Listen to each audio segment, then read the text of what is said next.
Hi, I'm Stephanie Moore with UnityPoint Health, and I'm joined here with Dr. Clint Hawthorne and Christy Foote, registered nurse, and we're going to talk about a topic that maybe a lot of you don't know about, and that is sepsis. So we'll get straight to it. Dr. Hawthorne, what is sepsis for people that maybe don't even know about it? Yeah.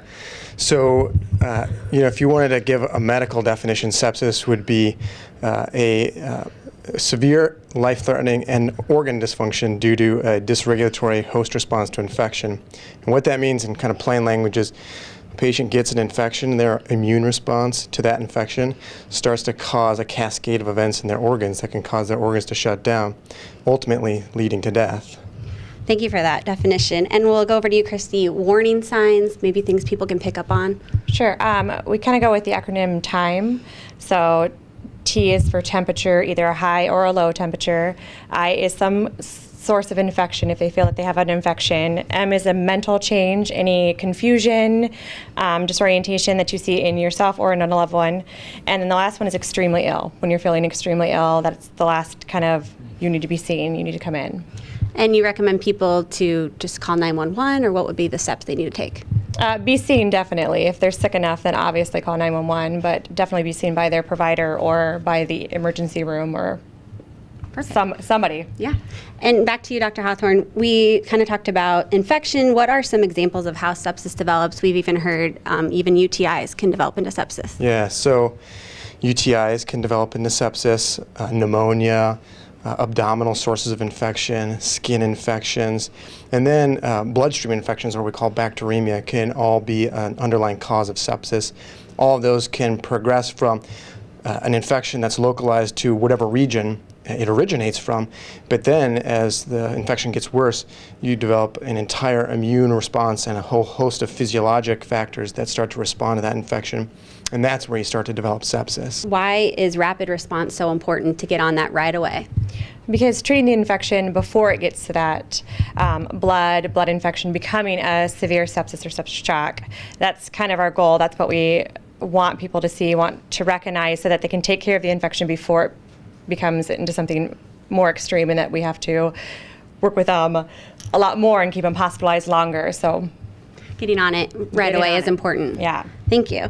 And what is UnityPoint Health doing here to change the way sepsis patients are treated, specifically here? Yeah, I mean, I could talk about this for hours. It starts with early identification, as Christy was talking about, and sepsis screening, and we've revamped that process to make it more quick, more efficient, to catch as many septic patients as we possibly can. We're even using some predictive modeling called the NEWS score, which is kind of all across the system. And then what we do is, once we identify those patients, we call a sepsis alert to get a team to the bedside so that we can start the treatment right away. And really, it comes down to a couple of really important things, which is one, getting them IV fluids and the appropriate amount of IV fluids, and then getting them early antibiotics. We know those things will end up saving lives. How are the new protocols changing how we are personalizing patient care and putting our patients first? One thing that I think we're proud of here is that it's UnityPoint as a whole, regional levels, all UnityPoint hospitals are doing it, that we've done. We've changed, revamped what triage protocols we use that'll give us our labs, get us all of our studies running quickly, and then we've got a treatment protocol that the physicians use and an order set that is set for that. So having it kind of, as well as inpatient world, where if the patient does get sick on the inpatient world, they can do the exact same things. There's things available to call a sepsis alert and to start protocols and getting treatment in and getting it done quickly for all patients.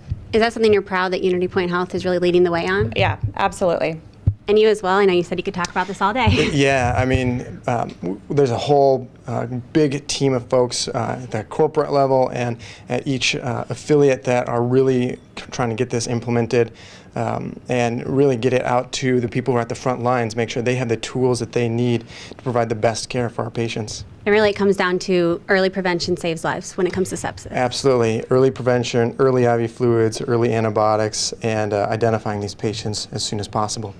And Christy, I'll add a little bit more to you. Anything else you'd add about sepsis? Just know that treatment is key, getting early signs, knowing that if you do have an infection, getting it treated, the smallest wound on you can end up being aseptic. So taking care of it, taking care of yourself, and knowing that antibiotics and getting infection's taken care of is the best treatment for you.